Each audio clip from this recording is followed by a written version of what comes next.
What the fuck just happened at St James's Park? That refereeing display and VAR display was absolutely beyond a joke. They completely and utterly controlled that game to allow Chelsea back in there. Newcastle United into the game, starting fast, hitting Chelsea quick.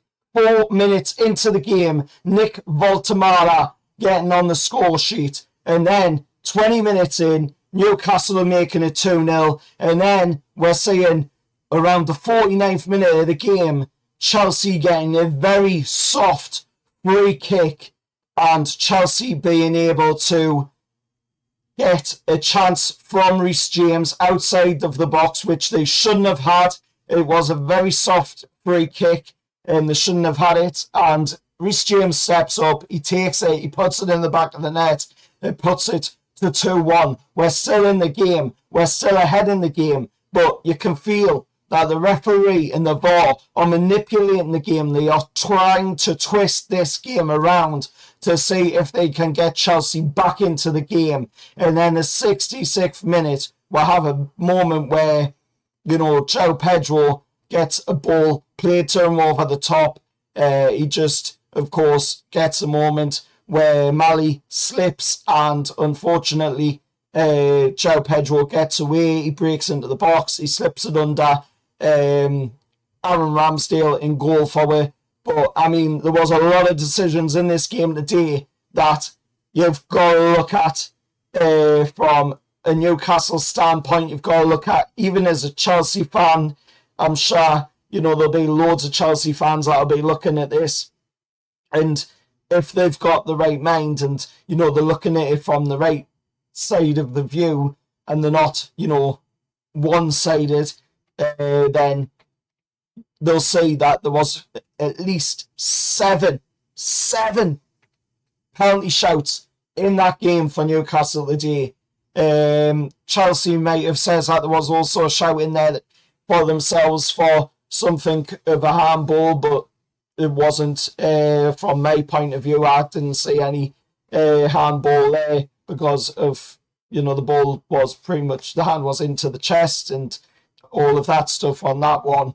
But on the Chelsea side of things, looking, it's the ones that we could have got, us Newcastle United fans could have got in that game today, at least out of the 7 penalty shouts that there was, and the 7, you know, obvious looks at a chance of a penalty in that game, you know, we should have at least had bare minimum 2 out of the 7 penalty decisions that were on display in this game today. And you've just got to look for that. Peter Wanks was on VAR. Peter Banks, of course, everybody else calls him. But us Newcastle fans, of course, and especially myself, have come to call him Peter Wanks because he makes so many stupid decisions, so many bad decisions, and it's so obvious that he's got some sort of agenda against us Newcastle United fans, against our club, because look at what he's done today on that 4 decisions. Yes, one of the decisions, it went to VAR and it was Voltamara's second goal, but he was clearly onside. You could see he was onside to the naked eye, so it didn't even really need VAR. Obviously, it's got to go to VAR anyway, but it didn't really need VAR to make the decision that, you know, it was a goal. And then, surprisingly, you know, the automated or semi-automated offside system is currently off all of a sudden. Now, you know, Peter Wanks has got to make the decision himself by drawing the lines. We all know what was going on there. We all know what he was trying. It didn't work for him because clearly, you know, Voltamara was onside. It was Caicedo's left foot that was playing him onside, and it was a rightful goal for in the game, and a rightful second for Nick Voltamara, and of course assist for Anthony Gordon as well.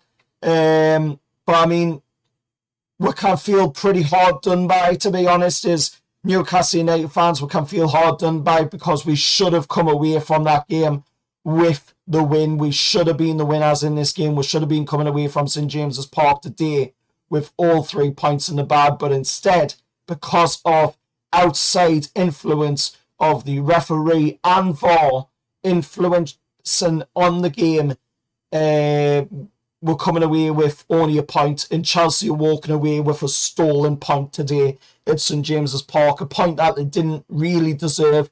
I mean, when you look at the whole game and you look at, the possession of the game, a lot of people will say, Chelsea had a lot more of the possession, but you look at the XG, we're coming away with a 2.26 XG, whilst Chelsea are coming away with a 1.25. We had 11 shots, 5 on target. They had 13 shots and 4 on target. We had 2 goalkeeping saves. They had 3 goalkeeping saves. We had 14 aerial duels won. They had 12 aerial duels won. There was 14 fouls committed by Chelsea in that game.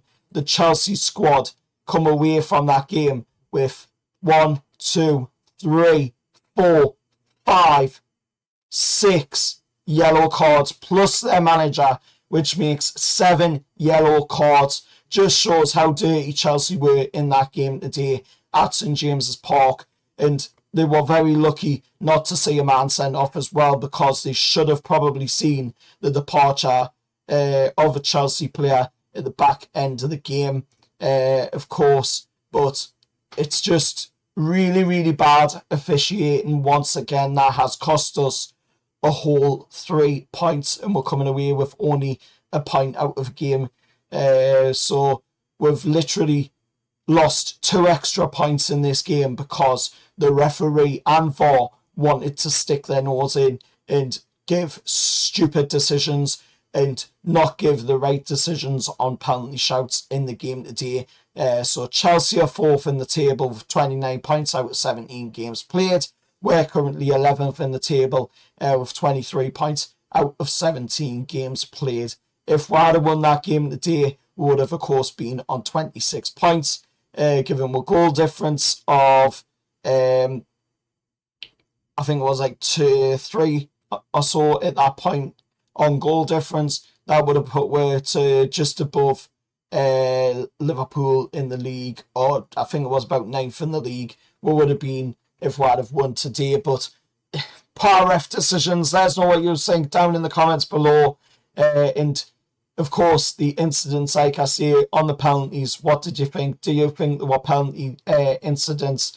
Did Anthony Gordon's look like a Stonewall penalty to you when, Chalobah went in and Gordon went into the box? Chalobah come alongside, clear shoulder barge. That should have been a definite Stonewall penalty for me. But I want to know what you think on that and the other penalty decisions in the match today. Until next time, I'll see you all for the next one, and however, lads.